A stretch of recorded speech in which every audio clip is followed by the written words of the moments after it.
Pessoal, boa tarde. Hoje é um prazer estar aqui falando com vocês. Eu sempre cito nas nossas palestras, nos nossos treinamentos. Aparece também citação bibliográfica da nossa empresa nos relatórios. O professor Sabatini, que já falei várias vezes que é o meu mentor, e hoje ele está aqui com a gente. É realmente uma celebridade, uma honra para a GPID.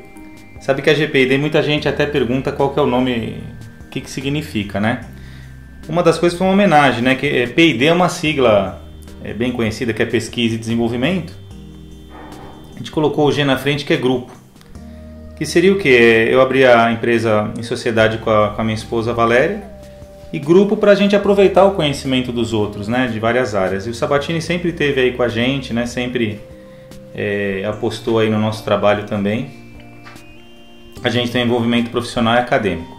Uma das coisas, professor, que a GPID faz, o pessoal estava mais acostumado com consultoria técnica, né?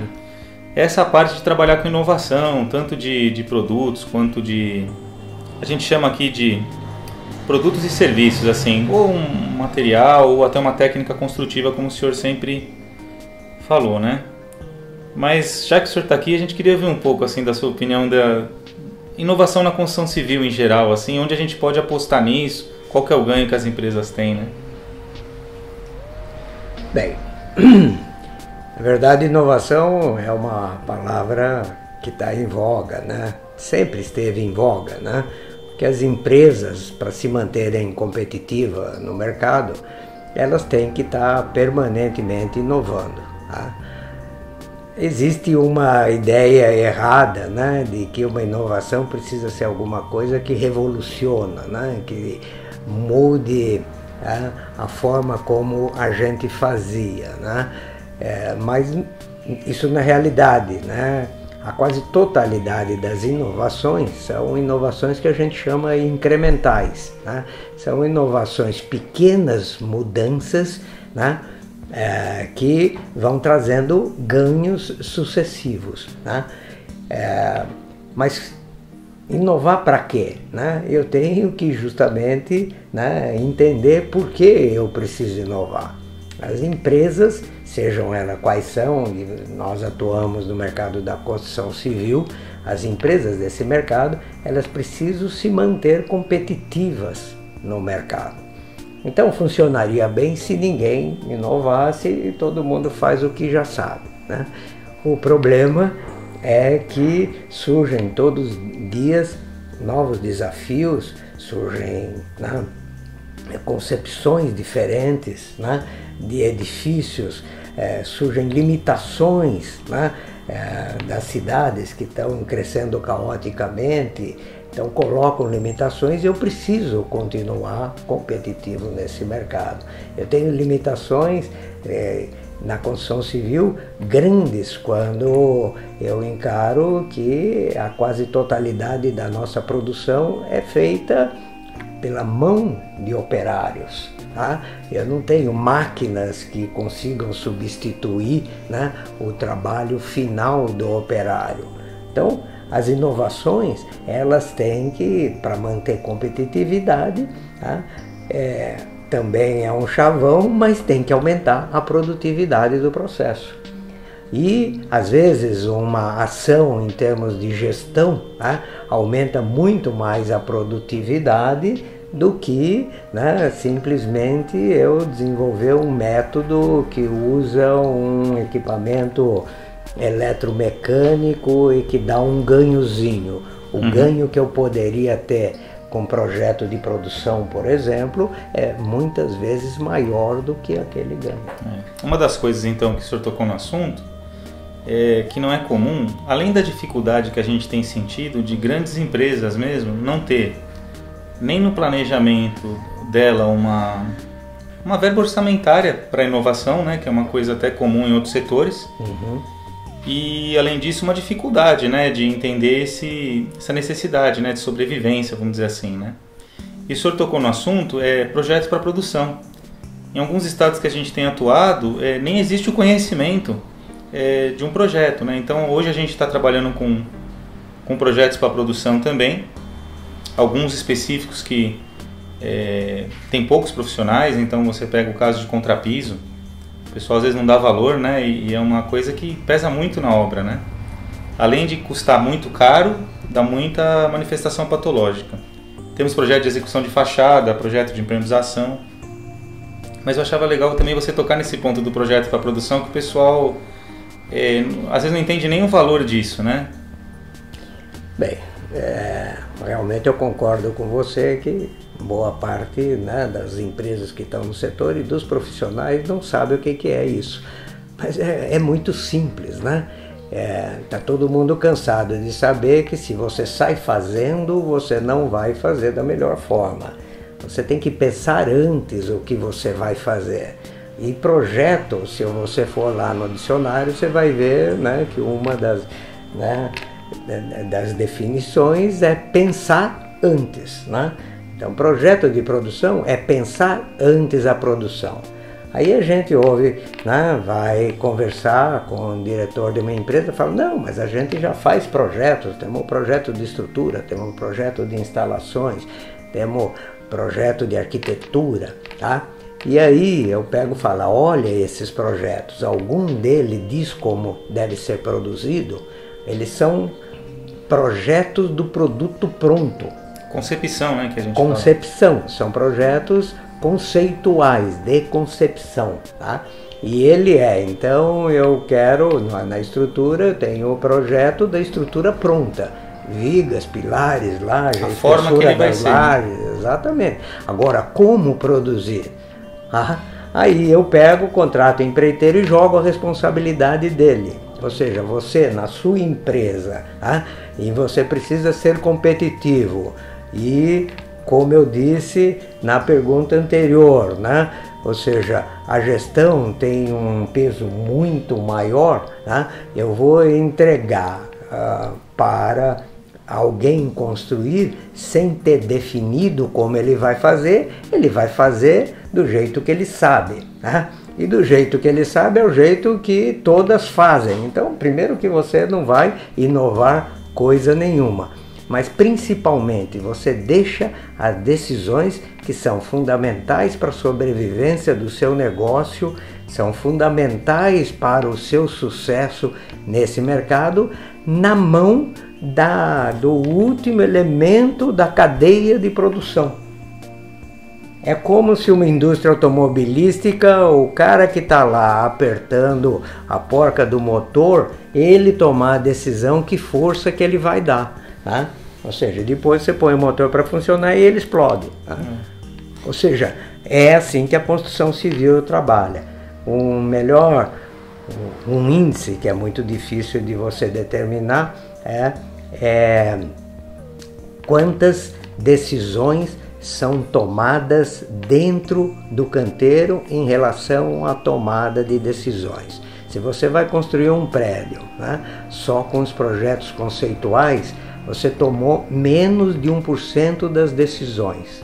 Ficou tudo para a mão de obra. Todas as decisões, mais de 99% vai ser tomada pela mão de obra sobre quais decisões tais que você não tem controle sobre a maioria delas. Tá certo? E você está jogando o sucesso do seu negócio. As empresas construtoras precisam entender, né, de edifícios, evidentemente, que o negócio dela não é fazer empreendimento, o negócio dela é construir, é produzir um bem. E para produzir um bem ela tem que fazer. Para ter sucesso, para ganhar dinheiro, precisa produzi-lo bem. No mínimo, melhor do que o seu concorrente. Ótimo. Eu queria dizer que mesmo poucos minutos assim é um prazer, porque pouca gente sabe, mas eu conheci o professor Sabatini há 15 anos, quando eu tive a oportunidade de cursar o mestrado na USP, onde ele foi professor titular há muitos anos. Eu tive o prazer de ter aulas com ele, aulas longas, né? Então a gente brincava que tinha hora para começar e não para acabar. Muita gente vai dar risada porque todos ficavam nas aulas. Depois eu fui convidado para ser professor assistente numa pós-graduação também que tem lá, e a gente sempre trabalhou junto no mercado. E muita gente acha também, professor, que tendo uma ideia, né, tem todo esse histórico, né, do senhor, de empresas enormes que o senhor deu consultoria, grandes projetos, e a pessoa acha que tem uma ideia, sem investimento, sem o conhecimento necessário, já é uma inovação, né? Então, a nossa empresa também veio para desmistificar um pouco isso. Então, a gente trabalha até muito com cursos também, assim, sabe? O senhor já participou também, eu sei que o senhor fez muito isso, mas a gente tem ido também, dá muito curso, o pessoal pede curso às vezes de desempenho, da norma de desempenho, né? A gente brinca que não dá curso da norma, a gente dá curso do conceito.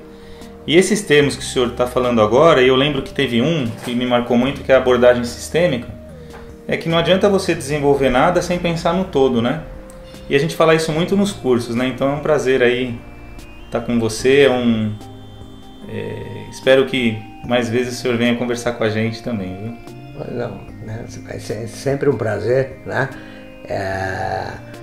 Ajudar, né, a GPD, né, a implantar um trabalho que a gente acredita que é o caminho, né, correto para a construção civil crescer, é investir, né? O Alexandre não falou, o PD é, né, pesquisa e desenvolvimento. Tá? Então, na realidade,